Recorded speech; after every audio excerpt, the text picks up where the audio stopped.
আমরা চাই যে এমপিওভুক্ত দ্রুত হোক। আমরা সেই 16 সাল থেকে অনেক কষ্ট করছি বাচ্চাদের জন্য। আর স্বাভাবিক বাচ্চার প্রতিবন্ধী বাচ্চা তো অবশ্যই আলাদা। তাদেরকে টিচিং দেওয়া, দেখভাল করা, বিহেভিয়ার শেখানো, সব কিছুর জন্য আমাদের অক্লান্ত পরিশ্রম করা লাগে। আর এখন আমরা নিজস্ব কিছু সাপোর্ট দিয়ে বাচ্চা কাচ্চা সব কিছু স্কুল চালাচ্ছি। এটা আমাদের পক্ষে খুবই দুরূহ হয়ে যাচ্ছে। আমাদের যাতায়াত ভাড়া দিয়ে স্কুলে যাওয়া লাগে, স্কুলের খরচ আছে। আমরা চাই যে যাতে সরকার আর এদিক সেদিক না তালবাহানা করে আমাদের এমপিওভুক্ত করুক, স্বীকৃতি দিক, এমপিওভুক্ত করুক।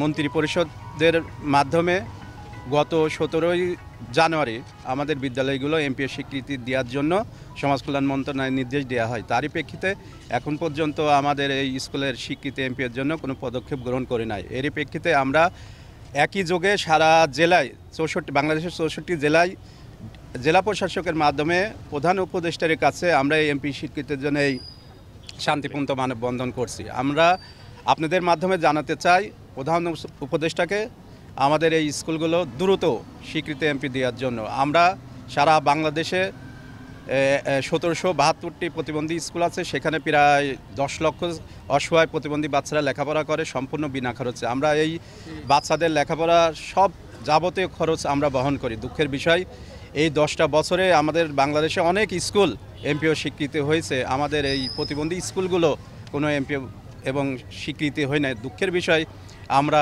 দীর্ঘ সময় পার হলে আমাদের সচিবের মাধ্যমে আমাদের এই স্কুলগুলো ভিজিট করা হয়, ভিজিটের রিপোর্টও ভালো হয়, তারপরেও আমাদের এই স্কুল কেন স্বীকৃতি এমপিও হয় নাই, এই কারণে আমরা আজকে জেলা প্রশাসকের মাধ্যমে মাননীয় প্রধান উপদেষ্টা ডক্টর ইউনূসের কাছে আমরা আজকে স্মারকলিপি পৌঁছাবো। আমরা চাই বর্তমান সরকার অত্যন্ত বিনয়ী এবং বৈষম্যহীন, তারা চায় সবাইকে নিয়ে একটি সুন্দর দেশ গড়ার লক্ষ্যে। তাই আজকে আপনাদের মাধ্যমে জানাতে চাই আমাদের এই প্রতিবন্ধী বিদ্যালয়গুলো অতি দ্রুত স্বীকৃতি এমপি দেওয়া হয়, না হলে সামনে আমরা লাগাতার আন্দোলনে যাব। আমরা অনেকেই মানবতার জীবনযাপন করছি। আমার স্কুলটা 10 বছর ধরে আমার শিক্ষকরা ওদেরকে আমরা কোনো বেতন ভাতা কোনো কিছুই কিন্তু পাই না, এদের কিছু দিতেও পারে না। আমরা কিন্তু ছাত্রছাত্রীদেরকে নিয়ে এসে কিন্তু বিনা পরিশ্রমে নিয়ে আসি, গাড়ি ভাড়া দিয়ে নিয়ে আসি, কিন্তু আমরা শিক্ষকদের কোনো কিছুই দিতে পারি না।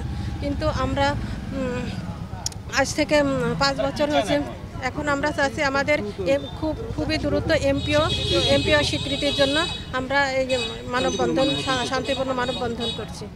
আজকে আমাদের মানববন্ধনটা হচ্ছে আমাদের যে আমরা আজকে থেকে 5 বছর আগে যে আমরা অনলাইনে আবেদন করছিলাম, এই আন্দোলনের যে আবেদন করছিলাম এই থেকে আবেদনের প্রেক্ষিতে আমরা আজ পর্যন্ত আমাদের বেতন ভাতা এবং আমরা এমপিও পাইনি। এটাই আমাদের মূল উদ্দেশ্য। আমরা আজকে মানবতার জীবনযাপন করছি, যে আমরা যে টিচারগুলো রয়েছি আমরা অনেক মানবতার জীবনযাপন করছি। এজন্য আমরা আজকে মাননীয় আমাদের জেলা প্রশাসকের মাধ্যমে আমরা প্রধান উপদেষ্টার কাছে জানান দিতে এসেছি যে আমরা এই কুষ্টিয়া জেলায় যতগুলো স্কুল আছে এখানে সমন্বিত হয়ে আমরা যে দুঃখ দুর্দশার মধ্যে রয়েছি আমরা সেটার আজকে জানান দিতেই আজকে শান্তিপূর্ণভাবে আন্দোলন করছি। আমাদের বিগত আন্দোলন প্রেস ক্লাবের সামনে ঢাকায় 21 তারিখে হতে যাচ্ছে। আমরা আরও বৃহত্তর কঠোর আন্দোলনের দিকে যাচ্ছি। আমাদের এমপিও স্বীকৃতি না দিলে আমাদের এই বাচ্চাগুলো এবং আমাদের এই পরিবার, আমরা যারা শিক্ষক রয়েছি তাদের পরিবারগুলো আমরা অসচ্ছল অবহেলিতর মধ্যে রয়েছি।